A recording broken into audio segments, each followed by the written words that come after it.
Pull laces. Bars roll for 30 seconds. Wait for the slate, please. Wait for the slate. And you're going to be facing straight ahead.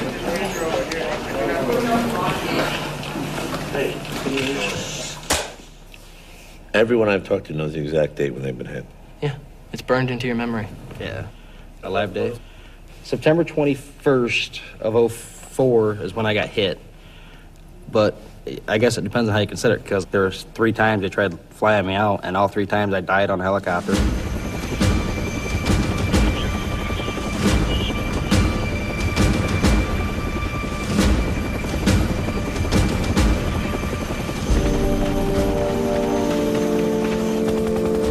I feel like I'm not supposed to be here.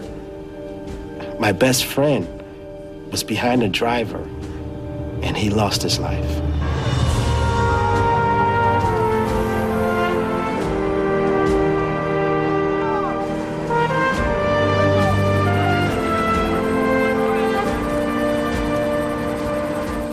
I always somehow see my picture on there where it should be January 2nd, 2005. Specialist Dexter, or PFC Dexter in Pitts, killed in Baghdad.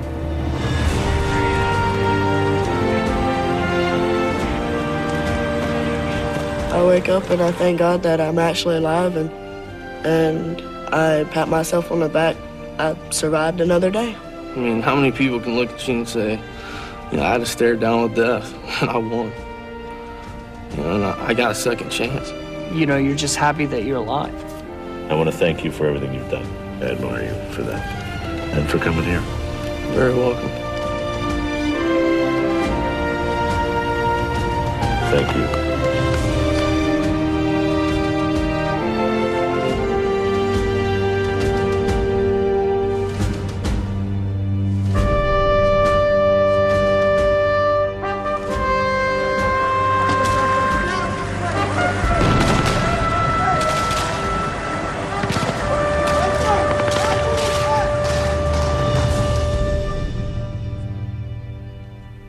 Everybody always says if this, you know, were going to happen, it couldn't have happened to a better person. All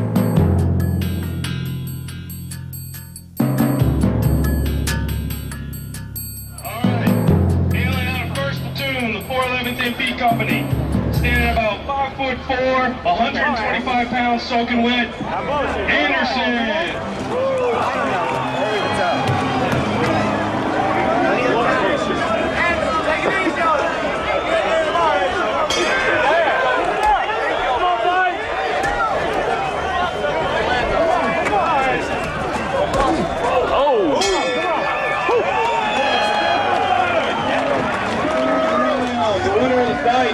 Specialist Anderson, the 0.5ers.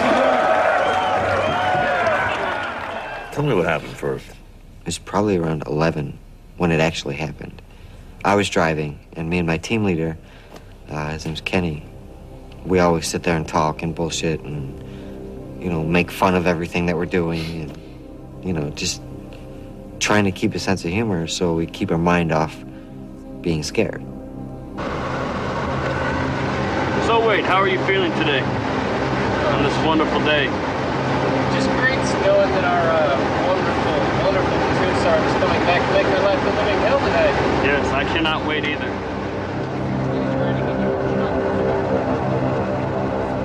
And if I remember correctly, I was smoking. I had my left hand on the steering wheel. I was smoking, and then the bomb went off.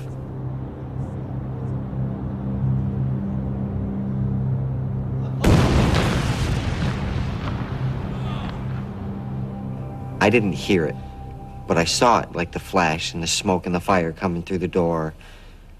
And I realized we got hit, so I was like, oh, we got hit. And then I had blood on my face and the flies were landing all over my face, so I wiped my face to get rid of the flies, and that's when I noticed that my fingertip was gone. So I was like, oh, okay. And that's when I started really assessing myself. I was like, all right, that's not bad. And then I turned my hand over, I noticed like this piece of, you know, this chunk of my hand was gone. So I was like, okay, still not bad. I can live with that. And then when I went to wipe the flies with my face again with my left hand, there was nothing there. So that's when I was like, oh, you know, that's gone. And then I looked down, and I saw that my legs were gone. And then they had kind of forced my head back to the ground so that hoping that I wouldn't see, you know. What was your immediate reaction to that? Well, I was just kind of like, oh, shit.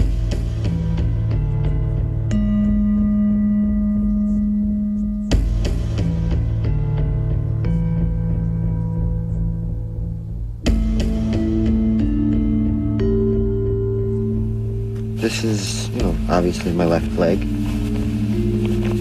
That's what I have left of it. This one's a lot shorter than my other one. And this is the surgery mark, and then all down here is the actual, you know, sewing line from the injury. They folded it up and put it there.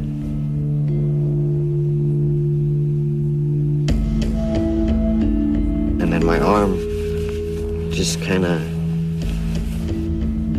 goes into the socket to about here. And your hand? What's that? Do that again? I can spin it all the way around. I can open and close it, and that's pretty much all it does. Can you take my hand? Would that be a problem? No, because I'm... Well, you can control that very well. Yeah, pretty much.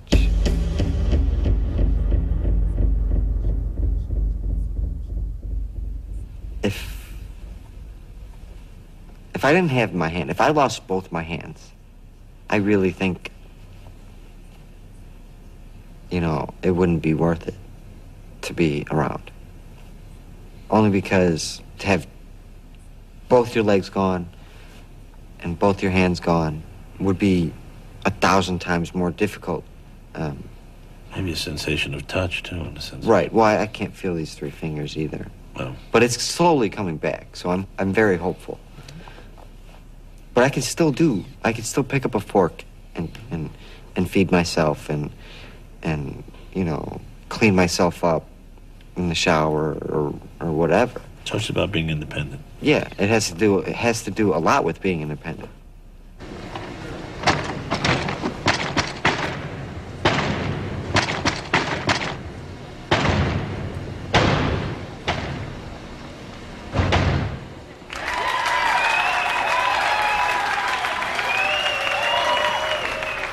Have you heard about that? A lot of people have said that you now have 2 birthdays. Yes, the alive day. The day that you were born and the day that you almost died and you were alive. Right. Do you have any feelings on that? Or? For right now, I'm sure it'll change in the future. But for right now, I feel that your alive day, everybody makes a big deal about it, especially at Walter Reed, all the therapists, and like, oh, it's your alive day, congratulations. And I can see their point, that you would want to celebrate something like that. But from my point of view, it's like, okay, well, we're sitting here celebrating the worst day of my life. Great. Let's just remind me of that every year. I don't know. What day was the day? October 23rd of 05.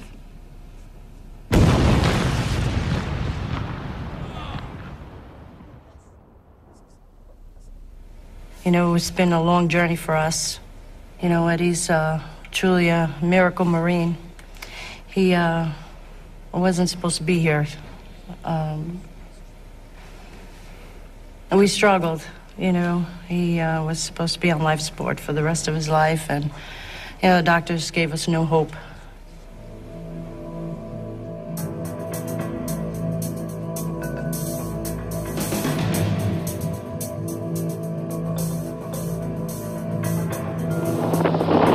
Here we got Eddie observing. See what he can do.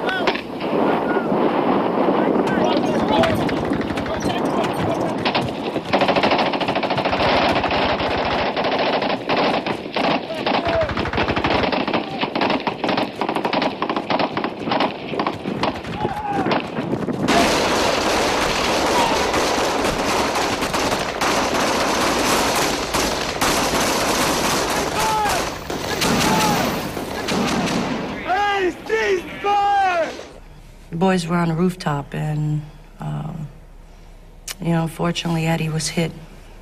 He had expired for 2 minutes up on that rooftop, and they did what they needed to do, and they got him to Baghdad. And Balad, that's where they removed the bullets. Back up! We need to get a medic on the fucking ground! His damage was mostly on the frontal lobes. And that talks about emotion, behavioral, so a lot of that was affected on Eddie. So, although he understands and he recognizes us, there's still some behavioral issues that we deal with. And his brain was, 2/3 of his brain was affected. So he had the top part of his head here is acrylic and it has titanium plates, which are here. Here, let me hold your hand, buddy. And scar looks good. We were talking about the scars this morning, and he doesn't want them covered. No? No, he's proud of his scars. Right? Those are your battle scars, buddy, right? And you're proud of them. That's what he told me. What do we say? Every day. Inch by inch, it's a cinch. Yard by yard. Yard by yard, it's hard, right? Do you want to walk? No. No? What? What do you want to do? I want to run. You want to run? All right. You want to see the crazy leg?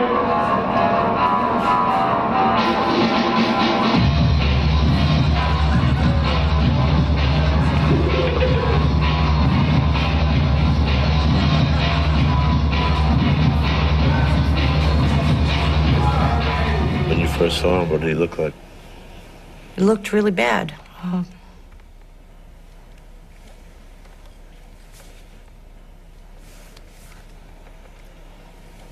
A lot of the fluid had, thank you, had caused his body to swell. He was just not recognizable. We only knew it was Eddie because of his tattoos. Yeah, his tattoos, the one thing that we were like, oh, another tattoo, but nothing we were so glad to see on that day. And he's got a pit bull dog there, the heart of a pit bull, right? Is that what you got? You got the heart of a pit bull? So you do. Yeah, and he's giving you a piece of his heart. There you go, buddy. That's awesome. Doctors told us he's not going to recognize you, and he's not going to know who you are. And just out of the blue one day, he just said, Mom. First time I kissed him. Oh, man, we got lots of kisses. I've been kissing him since Germany. A gazillion kisses. A gazillion kisses. Mom gives him a gazillion kisses. Yeah. How many kisses? Gazillion all the time, right? Help him get better. Every day, buddy, right? We're working towards that goal. It's getting Eddie up and better and walking, getting back to his Marines. He wants to be a drill instructor, He's not finished with the Marine Corps. Yeah. Sing the Marine Corps hymn. From the halls of Montezuma to the shores of Tripoli, we will fight our country's battles on their own land and sea. First to fight for right and freedom and to keep our honor clean. We are proud to claim the title, fucking United States Marines. Very good. Hoorah. There you go. Punch it out, buddy. You're good. Let us pray. Almighty God, we thank you for your presence here with us today. With the light from above, from the mountains, through the prairies, to the ocean, white with foam. I have the honor to present Comrade Davis and salute. I have for you the VFW lifetime membership.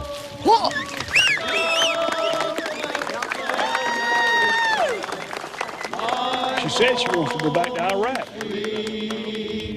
She's got more guts than I do. Isn't that the truth?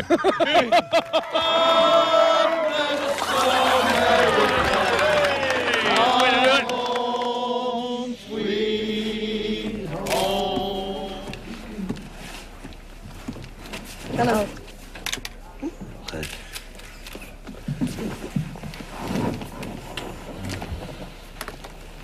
Let me see that tattoo. This is the most meaningful tattoo for me. It really is. It's got my live day, the day that I got hit, the unit I was with, and where I got injured at.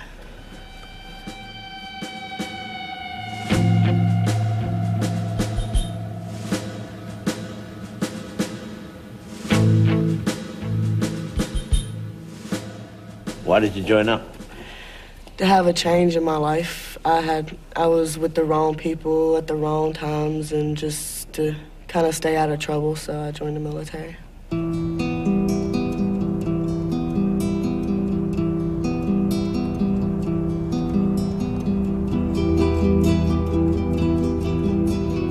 Where's your home? Camden, South Carolina.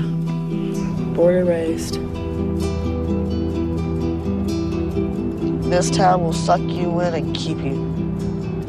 And the only way out is marry somebody out of state and move with them, or join the military, basically.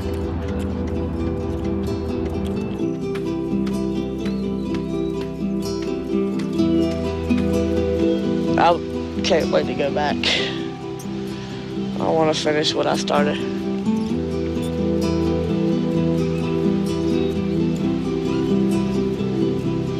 Most of the people that I went to school with already have kids, and 2 or 3 of them. I was a lucky one. Thank God. This right here, it's a gel liner to cushion for your muscles and your bones and stuff. There's no like pressure supposed to be on the bottom of it. It's supposed to like even out the pressure. And I called it my Snoopy because the bone of it kind of stuck out like that, and I could stick it out the window of the car and look it at the mirror and do that and look like Snoopy. And this is actually, believe it or not, this is my good leg. This leg, I've had so much problems with it. They had to cut me right here and over here to actually save the leg, and they did a skin graft right here. Every bone below my knee, including my knee, was broken. How long were you in Iraq before you got hurt? Approximately 3 months.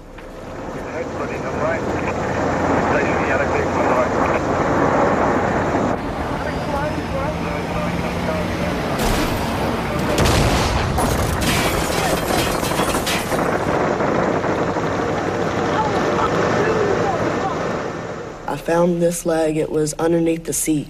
And you found this leg? Well, I didn't know where it was to begin with, and it was kind of crushed underneath my seat. My right leg was on top of the steering wheel, bent backwards, and the foot was cut off right above the boot, and it was hanging off the other end of the steering wheel. What was it like in the hospital? I woke up every day for a while saying, I'm 21 years old at the time. I'm gonna wake up every day with no foot. How am I gonna get myself through it?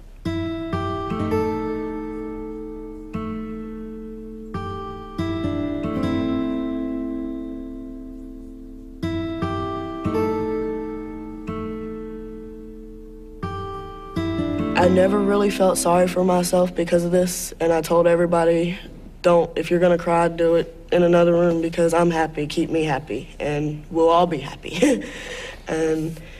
But when I had my breakdowns, it was really, really hard. It finally kind of hit me all at once, I guess, and it tore me up, it really did. What do you miss?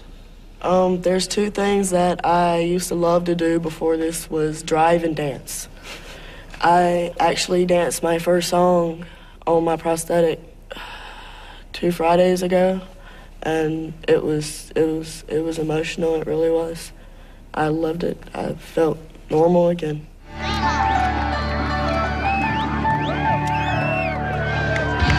All right, ladies and gentlemen, we got a very, very special guest in the house this evening. A true American hero, Miss Crystal Davis. A year ago, Crystal was out serving her country in Iraq and ended up getting involved with an IED that ended up taking her leg. She's celebrating tonight her Alive Day, and what that represents is a year ago, she wasn't going to be sure she was going to be here with us tonight. She was afraid she was not going to be able to dance ever again. She's going to get my other leg. Wait a minute. Let's go, everybody!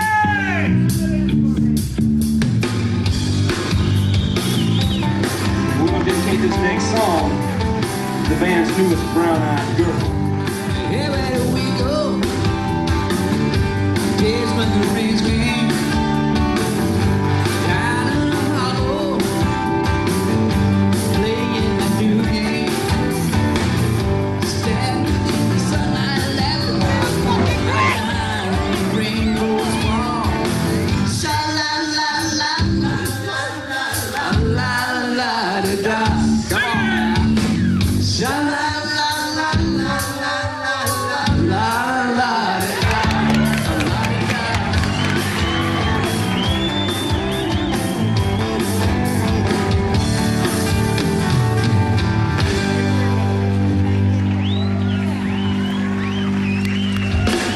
Crystal Davis, everybody. I didn't come out here to sing, I came out here to dance. One time.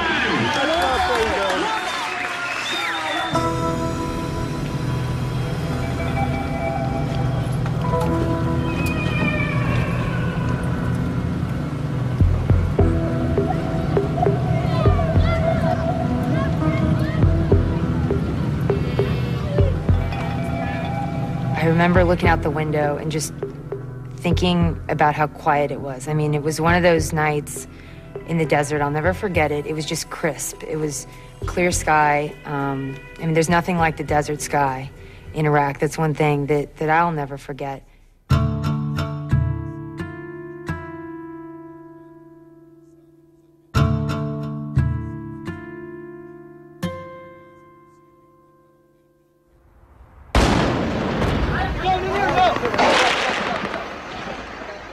The RPG just came straight through my shoulder and then exploded right next to my head, just behind me.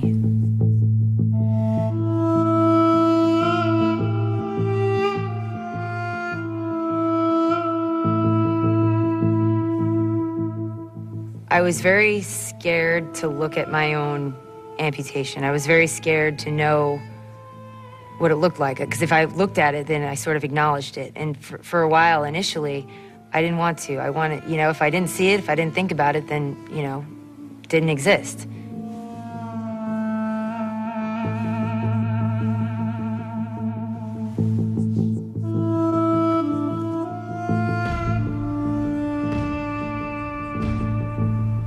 I feel so high maintenance. I mean, I went from being a soldier, you know, I peed in water bottles. I mean, I really wanted to lead soldiers in combat. I wanted that experience. I wanted to be put to the test. But I remember there was a very distinct moment when I finally realized what I was. I was an amputee from the war. And I was just like the guys I saw that were missing 2 legs or that had, you know, extensive facial scarring or burns or a bad brain injury. I mean, I was one of them.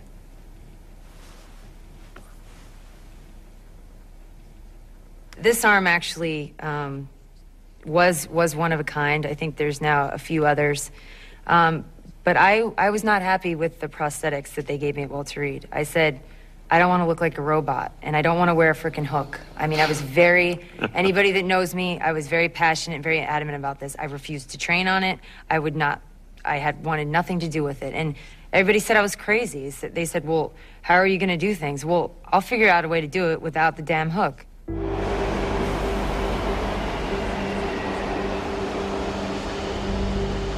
It brings a little bit of anxiety walking around. Is somebody going to ask me what time it is and I'm not going to be able to move my arm up to look at the time because it doesn't move? And is somebody going to come up and touch it accidentally or bump it?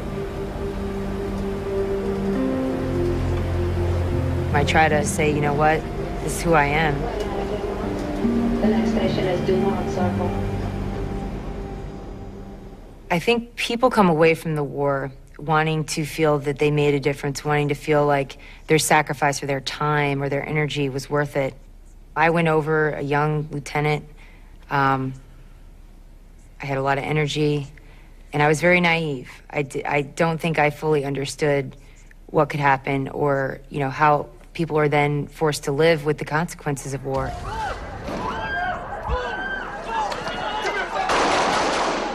War is, I mean, it's horrible. I don't like the sounds associated with it, the smells I associate with it. But I'm glad I did it. And I'm proud to be an American, where at least I know I'm free. And I won't forget the men who died, who gave that right to me. And I'm glad we stand up next to you. When I came back, a lot of people would ask me, well, how do you feel about this? Do you ever, you know, do you ever think you'll get married? Do you ever think you'll have a boyfriend? Do you ever think you'll have kids? And, you know, I didn't know the answers to all those questions. But as I go through life, I'm learning that it has nothing to do with whether or not I'm an amputee. I mean, you know, do I wonder if my kid, if I ever have a kid, do I wonder if they'll love me, like, for who I am? I hope so.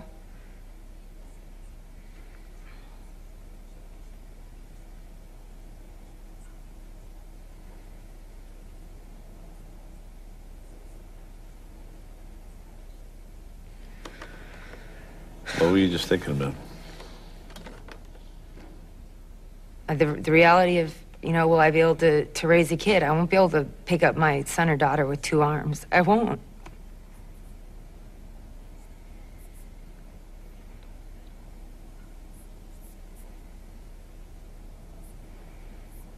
But I just, you know, I hope they still love me, and I hope I'll still be a good parent. What can you do?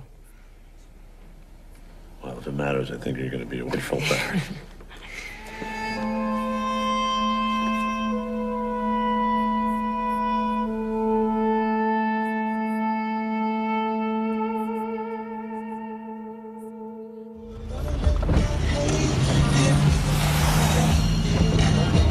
Goodbye, Fort Drum! I'm free! Boy, Special Pits, I just signed out of the Army like 30 minutes ago. Going home for good. Goodbye, baby. I had some good times, I had some bad times, man. But you know what? Everything in it was all worth it. I'm a veteran of my country now. It's official. I'm free. I did my part. Nobody can ever question me about anything I do. I'm free! Goodbye! Woo!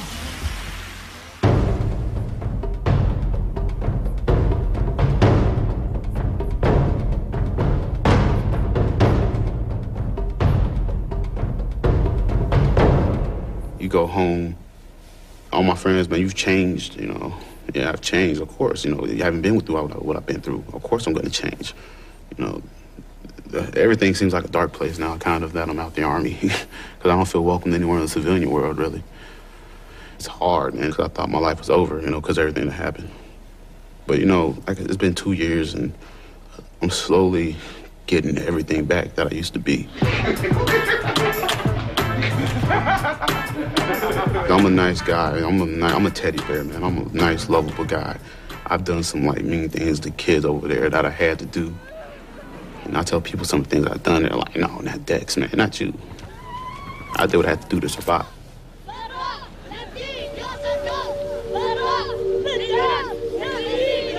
I sit there in my bed at night, and everything plays over and over from the first moment, and I hear these Iraqi voices coming towards me.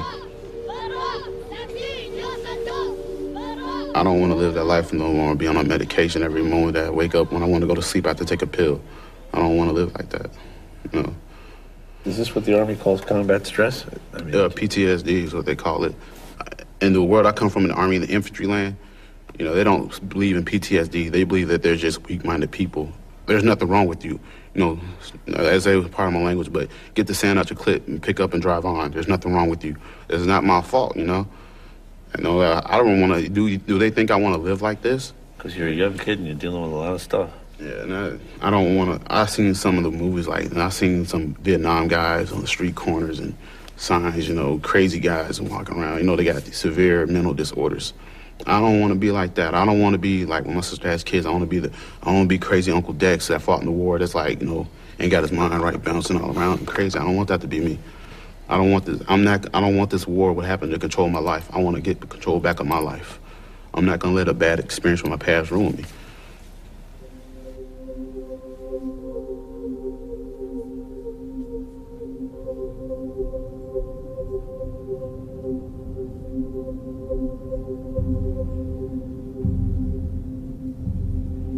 I didn't know that I was blind.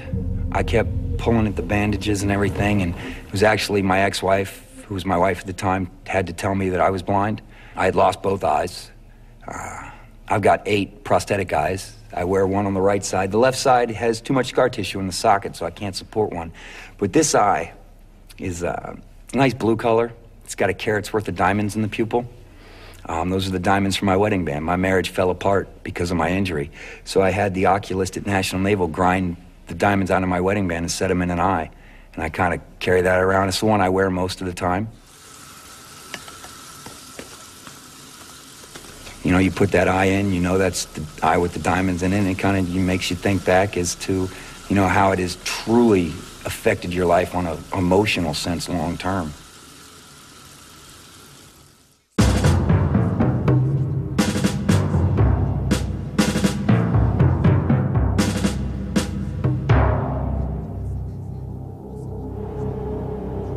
What do you remember? What are the first things that you remember? I remember turning a corner and watching the rooftops, because I was in the turret, so I watched the rooftops and the windows, basically anything from the roof of the Humvee up to make sure we had no hostile forces. And I looked down to kick the guy in the passenger seat and tell him that we were clear up top, and that's why I was looking down. And I remember the explosion going off here, and it was a delayed detonation to the one in front of us.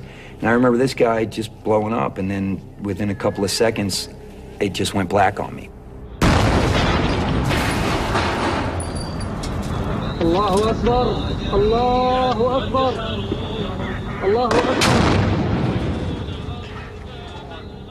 It's a guerrilla war is what it is. You're fighting people that don't have uniforms. You know, I can look at you and I could look at him, if I could see.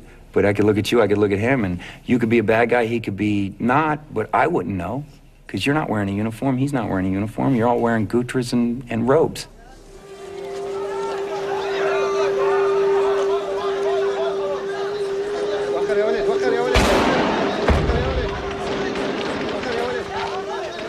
I grew up on all those Vietnam movies, Platoon, Full Metal Jacket, you know, all of those good movies, and you really glorify war. And then when you get there, you realize that shit, this is not glory. You know, getting shot at is not fun. This is not what I want to do. Red, this is Raider 3. Be advised, that last engagement down the road was exactly what LPG... It's hard to go into that situation, be successful in that situation, and complete your mission, and then come back to the United States and not have all that on your mind. Because it's not normal to sit there and kill somebody, especially if you do it up close and personal and see that person die. You know, that's going to change you. That's going to affect you mentally for the rest of your life. You're always going to know that you could do it, and it takes a huge toll on you. They come back, and then you have nightmares. I had some really bad nightmares. I remember, you know, I had some night. This was really strange. But I was in a bedroom of a condo that I used to live in. And I was getting in a fight with some guy. I don't know who he was, you know. I was fighting him in this room, and all of a sudden I just reached over and bit his throat out. You know, it's like, well, where does that come from? I never had dreams like that before I went to Iraq, before I joined the military. I never had any of those problems. Now I got them. And then you sit there and you wake up and you're like, whoa, what's wrong with me?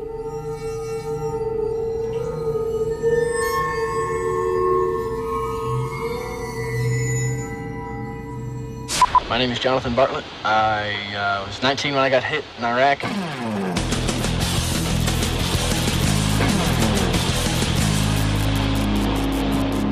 We were just outside of Fallujah, got blown up, long story, it hurt a bunch, and now I have shiny legs.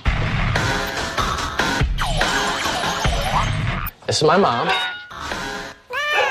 Hi, kitty. The baby, the family. Who's your good kitty? Who's Mr. Kitty? Ow! Ah, here we go. This is my unit. These two guys got hurt. My unit got chewed up. It's another one of my buddies. I got to meet Mike Tyson. That's my truck. I got chucked out of the door. I was like outside the truck. I was found over here, like in this area. And these were about, these holes right here were big enough at the bottom to stick an M4 in, which is like this long. See, this is where my head went through the steering wheel. See how it's broken? I would do it all again. Obviously, I would try to miss the bomb. This is John Bartlett. Hello, sir. How are you? Oh, yeah, I know who you are. How you doing? My name's Jim.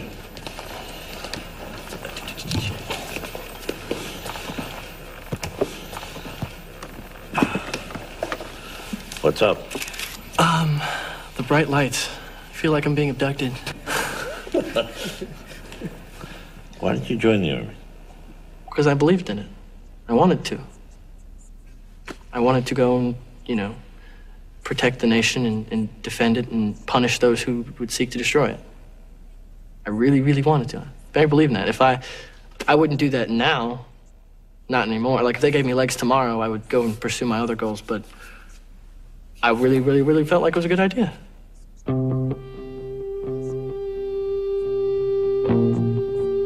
I had invested so much into being a soldier, into defending my country, that it was like the glass that I was on shattered on the floor. Everything went away. I do nothing, because I couldn't be in the military anymore. I could, but I couldn't do what I wanted to do. I couldn't do what I was good at. It tore me up. Like, every time I looked into that mirror of what I used to be, or what I was, I saw somebody trying to stand up, and there was all this blood and pain, and he couldn't stand up. He couldn't do anything. He just lied there and screamed. It was bad.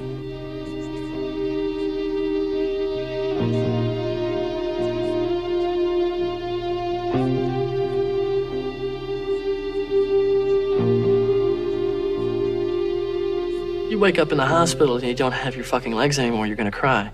You try to move around and you can't, you cry. You can't sleep for a week when you're getting off the sleep meds, you cry. You sit there and you have pain to such an extreme that you can't control your body, you cry. You feel loss, you cry. It happens. It's nothing to be ashamed of, it happens. Do you feel it was for something? I didn't have a choice in getting blown up, obviously. I didn't wake up in the morning and say, cool, it's my turn to do a sacrifice. I don't view it as a sacrifice. I was a soldier, I got hurt, it's what happens. I used to be very angry about it, because I didn't know what I was going to do with my life. I thought I couldn't do things with my life. And then I saw people like myself who live and prosper and everything's groovy. And I began to believe that everything got groovy, and it got groovy. Good for you. I'm sorry I talk a lot. No, listen, we're on your side. Thank you. Thank you. It's an honor to meet you.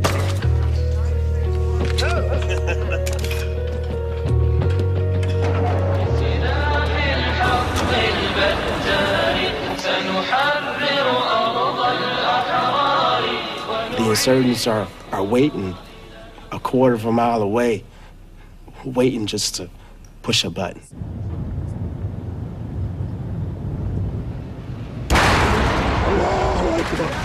الله أكبر الله أكبر الله أكبر والعز لله الله أكبر.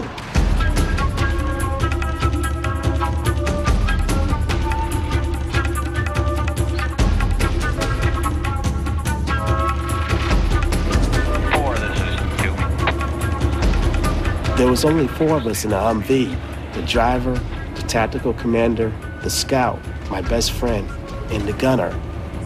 If I would have told my best friend to sit behind me, maybe he would still be alive.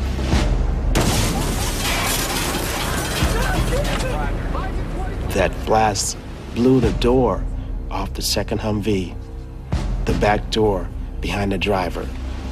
And the scout who was scanning, he was severed. Half of his body went with the door and fell out of the Humvee. His legs were still in the Humvee. And all I heard was screaming, and everything went black. The shrapnel just exploded. It went everywhere. And the shrapnel that went into my cheekbone went up into my brain. They say I was in a coma for 12 days.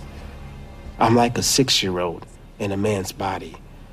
I'm like, if you see me on the street, I would look normal, but I'm not. I have a closed head injury, a closed traumatic brain injury.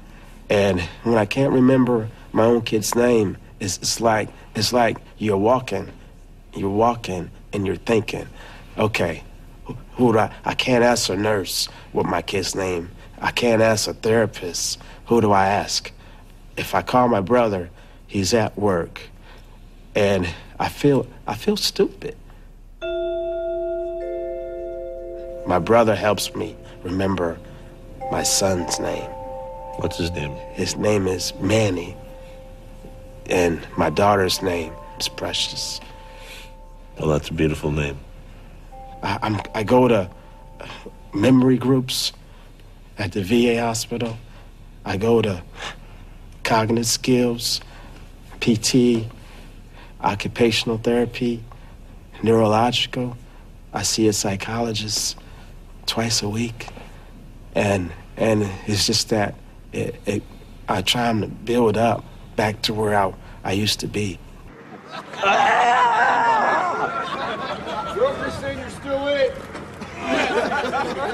I fought for everyone to feel free.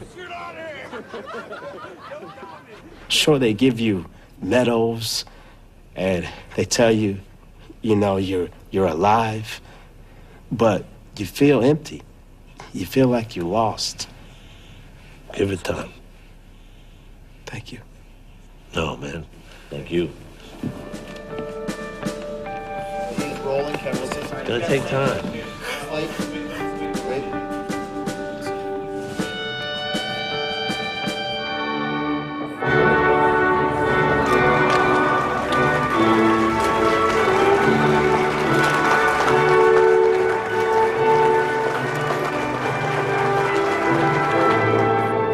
One thing that did cross my mind is I thought, God,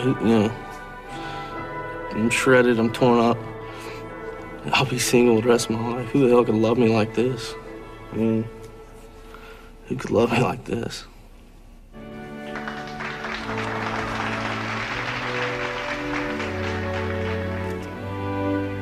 He loves so good, so hard. I mean, it's so genuine.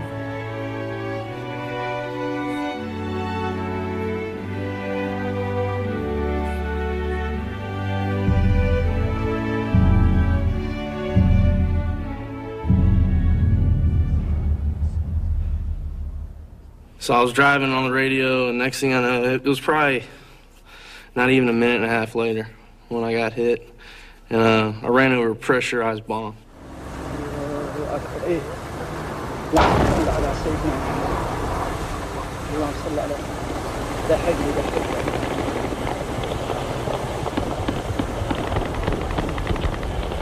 I knew. I just said, shit, I'm hit, and I couldn't move.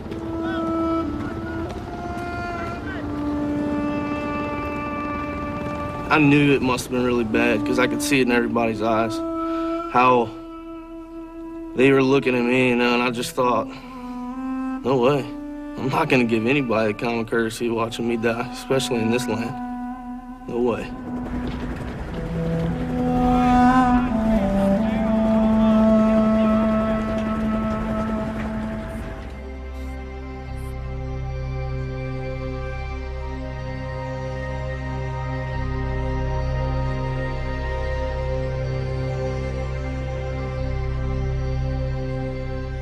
It feels like you're a piece of trash. And instead of, out a piece of trash laying on the street, you're in a hospital bed. And you go from being a part of one of the most elite fighting forces in the world to worthless. I mean, you're just sitting there. You have to have help for everything. You can't do anything by yourself.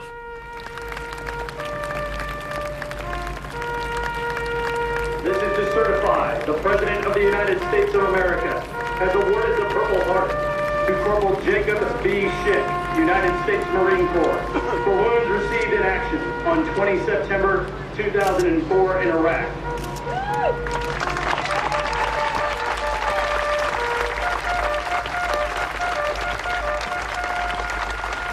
When you look at the American flag, what do you see? Most people say, oh, American flag, okay. I could put you in a setting, that would make your skin crawl. Because you've never been and seen a national anthem with a bunch of gurneys and wheelchairs and people with fake limbs, no limbs, burnt faces, burnt bodies, and seeing them salute as good as they could to the American flag.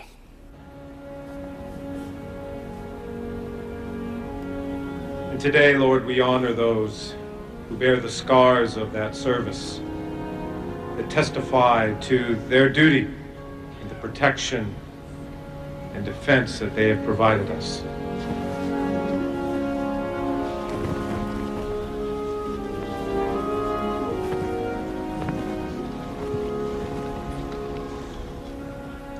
The fight doesn't stop when you get home. In our cases, it's just begun. We continue to pray for our brothers and sisters in arms, those who stand the watch and are still in harm's way. Send your angels to protect them and bring them back to us safely. Amen.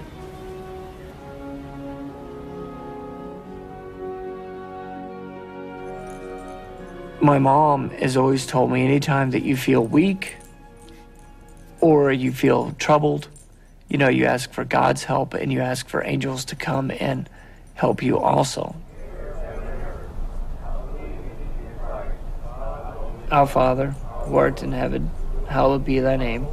Thy kingdom come, thy will be done, on earth as it is in heaven. Give us this day our daily bread. Forgive us our trespasses as we forgive those who trespass against us. It didn't matter what religion you were. It didn't matter if you were atheist, Christian, Jewish, Indian, spoke to the spirits, whatever you did, you prayed to whoever you prayed to every time before we went out to wire.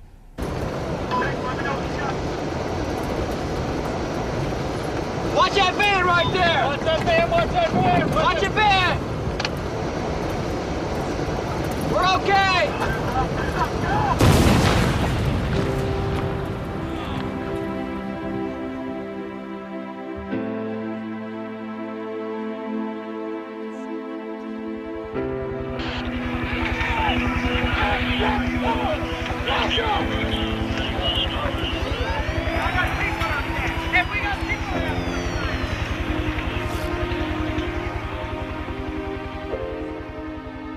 After I got hit, one of my kids, Stuart, Lance Corporal Stuart, Yeah. he came up to me and he was like, I'm sorry. I'm like, why are you sorry? He goes, well, I could have put that armor on better. And not his fault.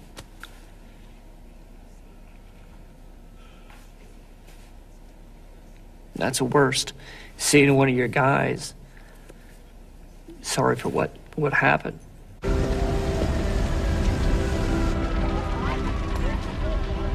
They were blowing up these Humvees left and right.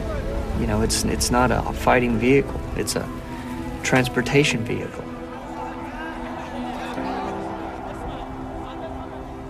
I always carried the pictures of my kids in my pocket. I always kept those with me every mission that I went on. And you think about as being a Marine and as a soldier and a sailor or whoever, you get hurt, you think about your loved ones. You think about, okay, are you going to look at me the same way? Hi. Okay, let's see. Merry Christmas, Merry Christmas, hi. He wants me to shake my butt on camera.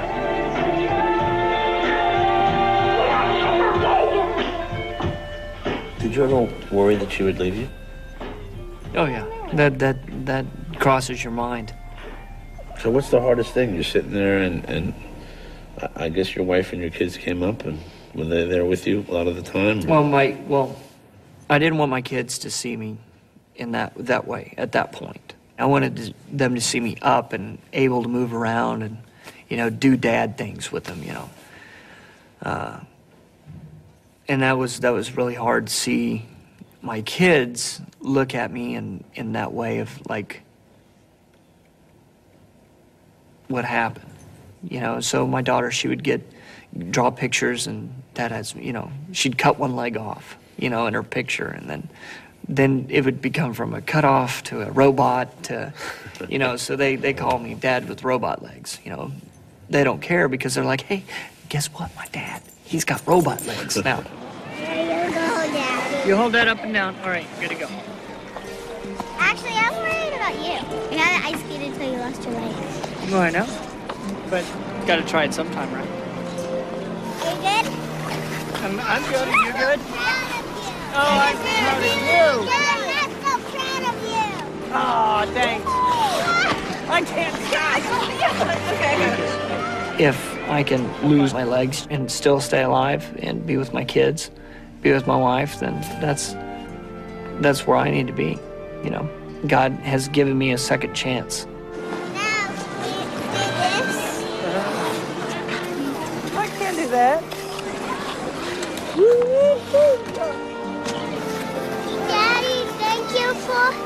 Daddy, thank you for taking us ice skating. Oh, you're welcome.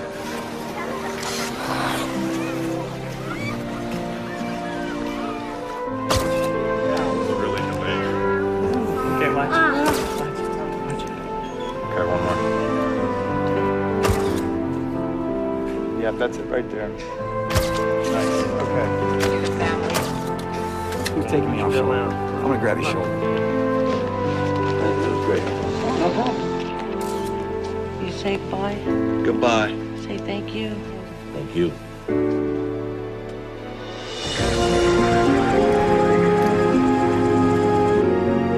Thank you. Thank you.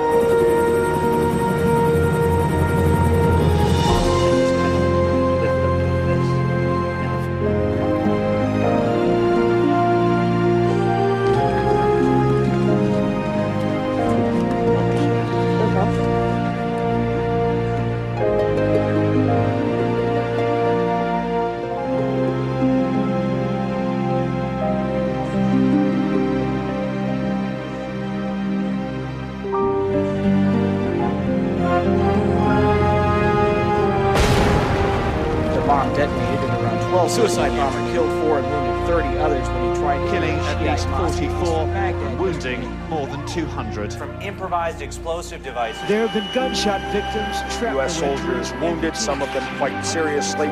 Soldiers were needlessly dying. Soldiers who went to war and want every chance of making it home in one piece. Under attack repeatedly from this unexpected 15 soldiers killed, 21 wounded. More than a dozen soldiers were wounded. One of the bloodiest incident for U.S. troops. Over 34,000 civilians. Nothing kills more U.S. soldiers in Iraq than roadside bombs. The attack came on the anniversary of the war in Iraq. The worst days of violence in Baghdad in weeks. The explosions killed at least 15 and wounded 3 others 70. of those killed, we're told, died from improvised explosive devices. Exploded near These roadside bombs remain the biggest